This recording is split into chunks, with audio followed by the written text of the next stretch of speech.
we're really talking about kids that have developed those masking strategies, and they're able to control their ability to hide their autism and those things that make them this unique, wonderful individual that we just don't understand how to let them be and excel in this situation because it's not our comfort of normal.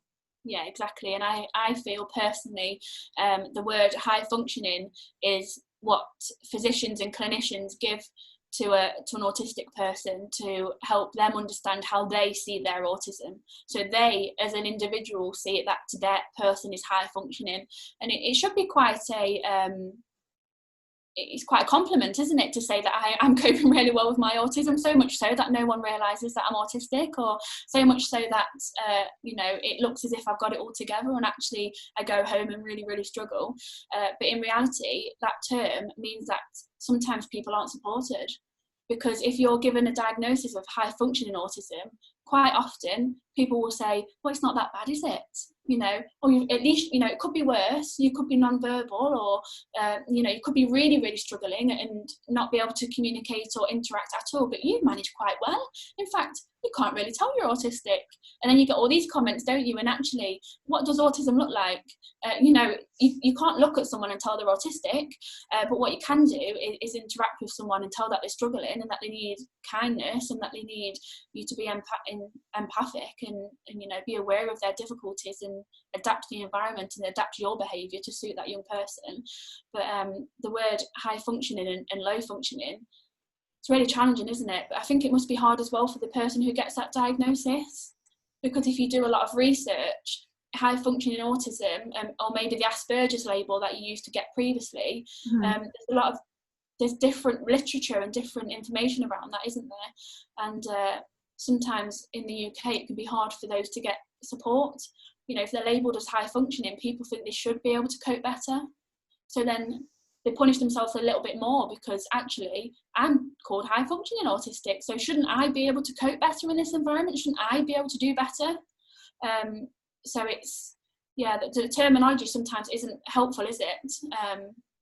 Not at all. And then, parents are struggling because their child's considered high functioning, so they're not getting the same supports that they are entitled to in the school systems, because the kids aren't that big squeaky wheel. They're masking it, making it so they can blend in with the other students.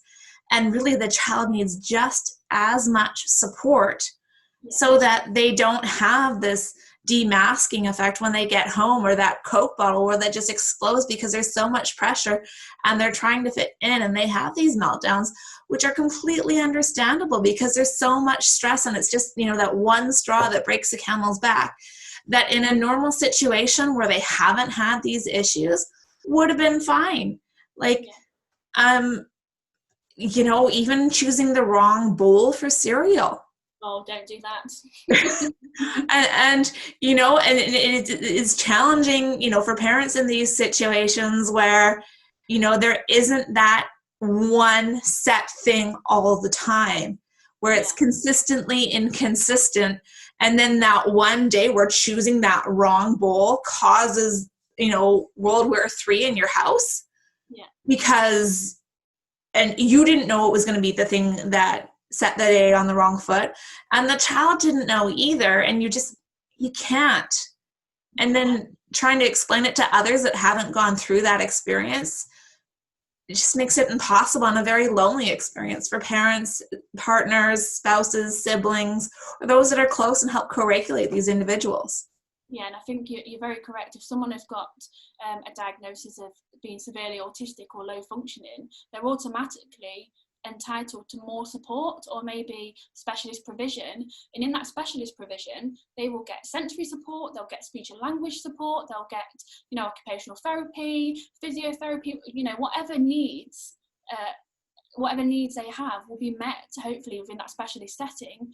And then a high functioning autistic person will have to maybe go to a mainstream school with no additional support and extremely struggle like extremely. And I always think if I was an adult and I was at work, I wouldn't go into a workplace where I was forced to not be myself, or where there was no support put in place, or where I was struggling so much every single day that I had a meltdown when I came home. It's just not a great environment, is it, for your mental health?